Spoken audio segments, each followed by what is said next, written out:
Welcome everyone, and as we get close to Christmas, we're going to do a Christmas drink scene for you today. Yep. And I've chosen the film, and it is, Stephen, probably the greatest Christmas film that's ever been made.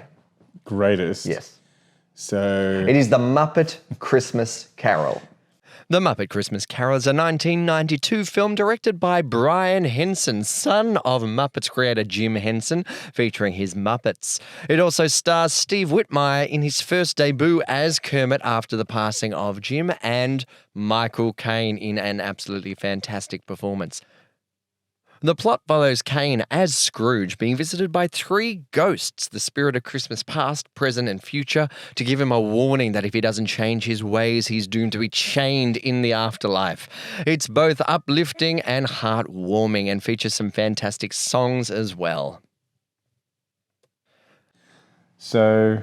we're going to watch the Muppets. What drink do you have for us? Well, this one, it's not so much about the Muppet, it's about Scrooge himself. So it's a character-driven drink. It's a character-driven. So I wanted something that was cold, that was bitter, and that was sour.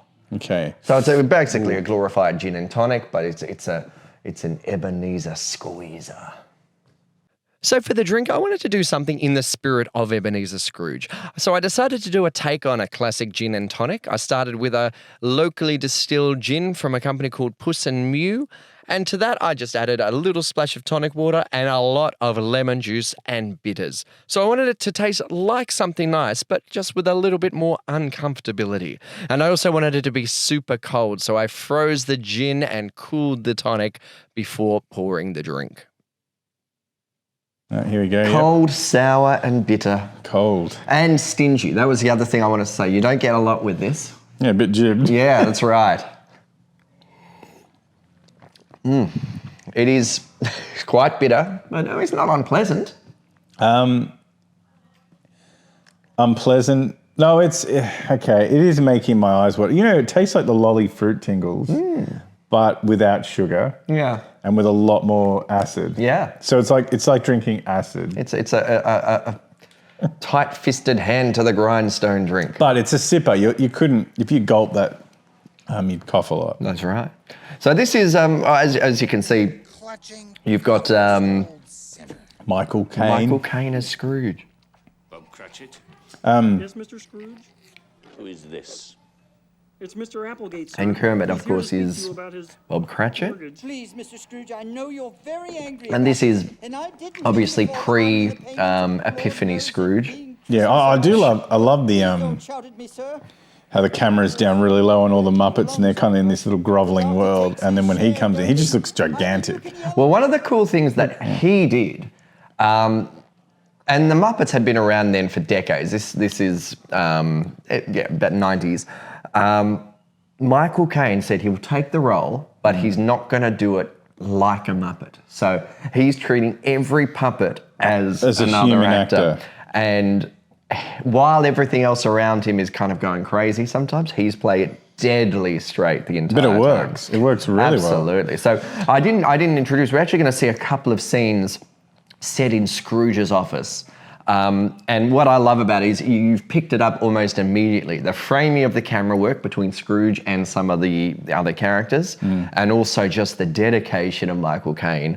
Hence why you've gone the character-driven drink. Exactly right. Yeah. Screaming, you're right, but it won't do no good.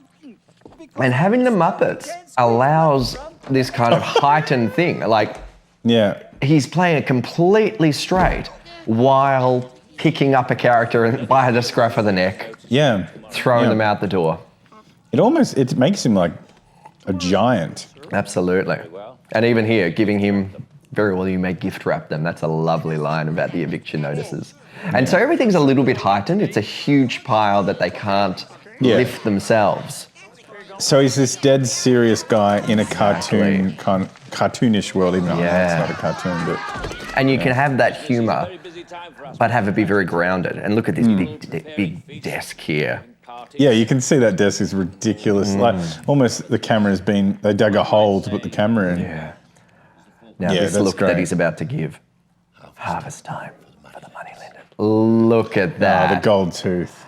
Oh, he looks like a vulture / tiger. It's such a wonderful. That's great. I watched this when I was a kid, and I was just enamored with Michael Caine's acting in this.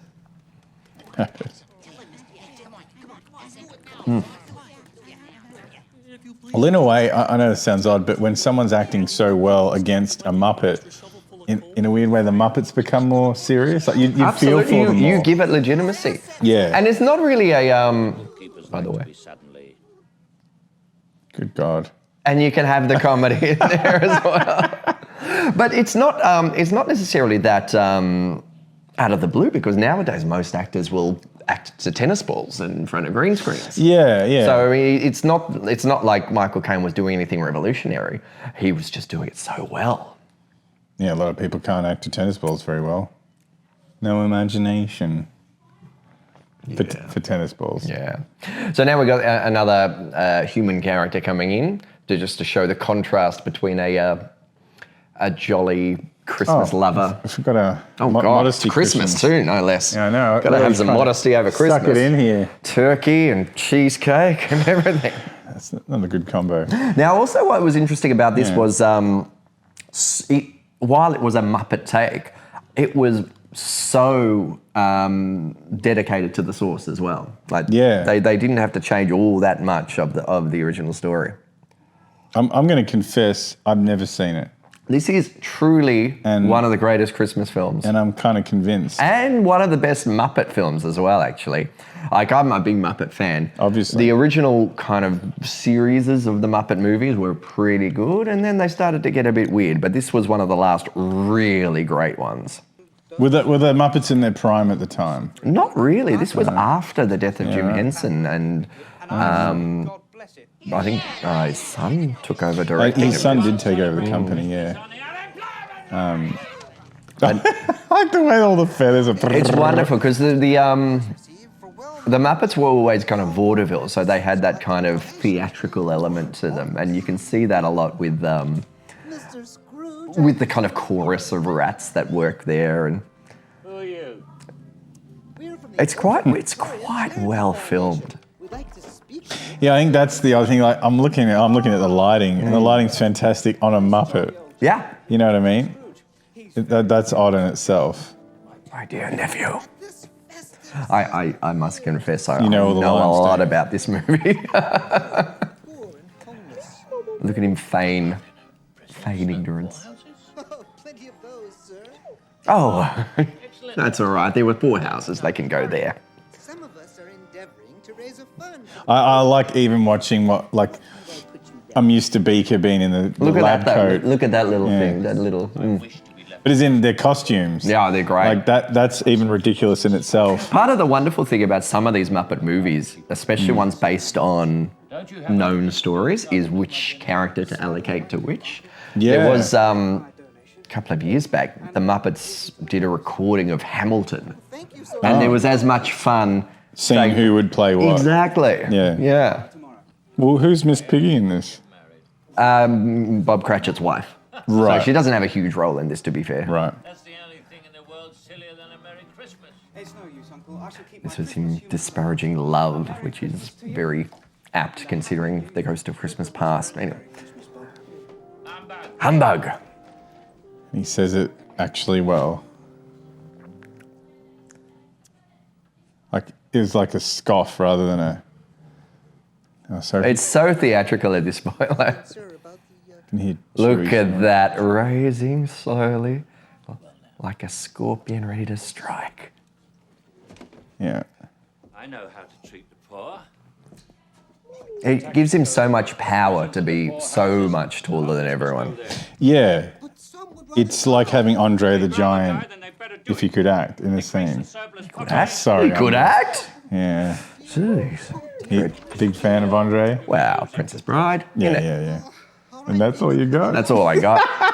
That's all he did. He was one and done. Scrooge's time. Oh, dear. I do love every time it goes in a long shot, the rats. Well, look, they're actually gone still, and that's what makes it more. Even brightly shone the moon that What's that character? Never seen It was that just one a before. just a little little cameo, but look at that face. Yeah. The camera shots in this are so extreme, like Dutch angles and really low. And look, this is my favourite bit, actually. He's like, yes, I'm going to get it. Wow. But look at the viciousness that he threw that. And you can't do that to a normal child. Yeah, exactly. You can't do that to a normal child. Can't you? Yeah. No, but yeah, I think that's it. Like when it's like the fashion now in a lot of comedies is cartoons that are extremely inappropriate and adult. Yeah. Because you can get away with that comedy, but if you do it to another human being, you cross a line. So you can do that with Muppets. So this one is the final scene of this section. Yeah. They're trying to get Scrooge to give him the day off. And now he's just stern, angry father. What, you're not working till midnight? How much How much time off? customary, Mr. Cratchit? The whole day. Kermit, that little movement, entire day. The little movement that Kermit does is so iconic. He's kind of gulping. Gulp. Yeah, when he implodes on his face. Business with.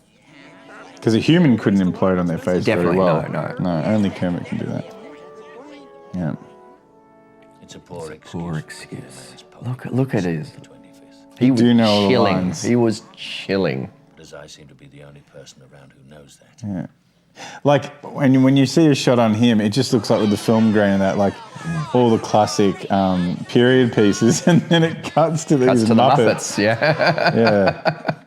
So whoever shot it had the same idea that Michael Caine had. I'm going to shoot this to look legit. And look at that. This is the first time that we're showing the outside, where it is very, what is it, Victorian. That's the one. Activities, the celebration of Christmas. And that's it. Then we get the three spirits. We get the usual. the Epiphany, and we have Scrooge's redemption. Well, I have to say, Wow, you did well. I actually, I obviously like being bitter and sour. Yeah, well, I mean, but that's why people like gin and tonics. There is a bitterness to it. I just tried to amp that up with the bitters and the lemon juice, and just a tiny bit of tonic. I think it worked because it made me want to wince and make just the faces that Scrooge. Maybe he had a bottle of this under the counter Before he starts work every day. Yeah. But that was There good. you go. Thank you. Yeah, well, that was a Muppet Christmas Carol, and it was one of our Christmas films for drink scenes. So thank you so much for watching. If you have any suggestions for films or drinks or anything like that, just put it in the comments below. And if you can be bothered, click like. Make it your Christmas like with your gift to finger us. or drag the mouse over and click like. That's right. Yeah. And if not, then fine. Just decrease the surplus population of the world. Bam. No, but don't. No. Goodbye, everyone. Toodaloo.